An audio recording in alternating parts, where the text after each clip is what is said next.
Greetings from the Hulk Room. This video I'm going to do today is my reviews of the comic books I picked up in the last couple weeks since my last video. And without further ado, we will start off with the crossover everyone was demanding, have been wanting their entire lives. Batman and Teenage Mutant Ninja Turtles, issue number 2. This is actually going to be a very Batman-centric week with, I believe, 3 Batman books in it. But this is the only one with turtles in it. Everyone on Earth, I'm a fan of Batman, but this was a big fan of the Teenage Mutant Turtles when I was a kid. Unlike my obsession with Marvel, though, which started as a kid and has never gone down. If anything, it's gotten worse as the years have gone by. My Turtles obsession pretty much ended when I was a kid. I still enjoy watching the old movies, and I'll still enjoy playing the video games and whatnot, but it's nothing I buy the collectibles or whatever like I do my Hulk and Marvel stuff. Anyways, this was a very interesting, even though no one would have thought about it, Turtles and Batman really do mix together well. Batman is, if nothing else, a master ninja, so he fits well with the Turtles, and they're both animal-based characters, even if Batman's pretending to be an animal. You could almost say the Turtles are pretending to be humans, so it fits well, and the crossover has been interesting so far. Good artwork on all the main characters, seeing characters you would never expect to interact, and just seeing Batman pretty much single-handedly take down all 4 turtles is showing how he's pretty much always overpowered in any situation. That's why we love him. But yeah, very good so far. I've been enjoying it, and I'll continue to pick it up. I'll give this issue probably 4 out of 5. 4 out of 5. Next up, Batman and Superman, issue 28. Now, right now, in current DC continuity, Batman is lost his memories, and so Commissioner Gordon is piloting a mecha Iron Man thing that's protecting Gotham right now, not Bruce Wayne himself. And Superman's depowered. He's still more powerful than any normal human being, but from his normal godlike status, and with that godlike status, he's become more edgy and angry and blah, blah, blah. This comic book takes place pre all the current storylines and deals with old school Batman and Superman. And this is the start of a new storyline for this, and pretty interesting so far. Superman needing the help of Batman and using his detective mind to help him solve a murder, alien murder. Pretty cool. Enjoyable so far. I'll give it 3 out of 5. Next up, Batman Europa. Europa? I don't know how to pronounce that right. Europa?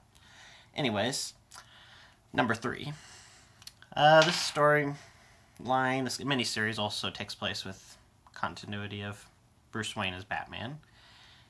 It has been okay. I haven't been the biggest fan of it. I mainly picked it up because the basic premise is both Batman and Joker have been poisoned, and they're forced to work together to try to find the cure, and the conspiracy of why they were brought together and whatnot. And it's fine. I'm not really a big fan of the characterization on really Batman or Joker that the writer's given, so it's the artwork's a little too artsy, I guess, for my taste, and it's got decent moments, but honestly, it's only a 4-issue miniseries. If it was going any longer, I would give up, but since there's only 1 more to go, I'll finish it out. I'll give it 2 out of 5. Back to the Future, number 4. Like Batman, pretty much everyone loves the Back to the Future, myself included. Back to the Future films, myself included, and this series has been enjoyable so far. Instead of having a continuing issue-by-issue storyline, they keep having flashbacks to different things. Like in this one, it's how Marty met his girlfriend from the films, and it's two storylines, and two little mini storylines in each issue. And the second one, and this one involves Doc Brown pretty much using his time machine to become rich and get a lot of money so he can go back to the future and buy some things he needs.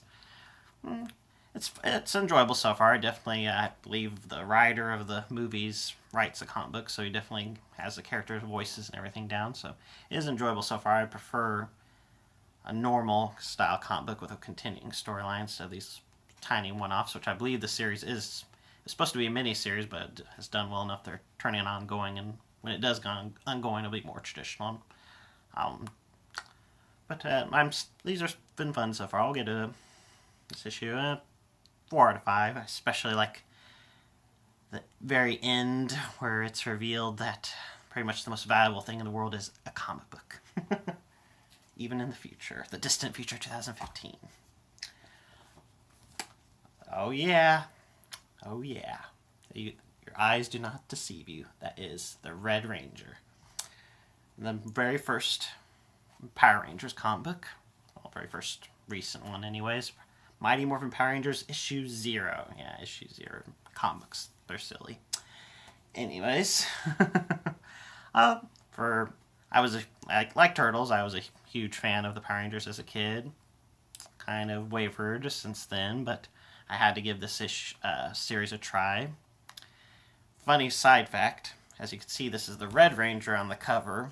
All the Power Rangers, including the green and white one, were supposed to have their own alternate covers. I thought, that'd be kind of cool to collect all of them. Until I asked my comic book store, they said that the green and white one are rare variants. The only way to get them would be if they ordered 100 copies. Yeah, no. So I just, instead of buying the same comics 7 times, the publisher lost on those sales, and I just bought one because I'm not going to do that. Anyways, this one, it's issue 0. It's a prequel to what the main series will be. And then so it just had little mini stories, and which I believe the regular comic book will be a normal, full-running comic book, but it's very enjoyable so far. The first part of it involving the Green Ranger, and still after he broke Rita's control. The continuity is after he brought Rita's control in the series. It's right at that point. So she's still messing with his head and whatnot. The artwork's very good. The storyline's a more mature than the old campy TV show, so that's cool. I'll give it a 4 out of 5, mainly just for that cover. I love that cover. Wish I had all of them. Finally, we come to Secret Wars, issue number 9. My only Marvel book this week. This last couple weeks, it's very surprising. Yes, Secret Wars, the giant, big Marvel event of the moment, finally coming in months late. I'm not going to say it was worth the wait. If it had come out on the time it's supposed to, I think I would have enjoyed this series as a whole a lot more, but it just, the event ended and the Marvel Universe continued, so it just made it seem pointless afterwards, but very good ending to it. Doctor Doom is awesome as always.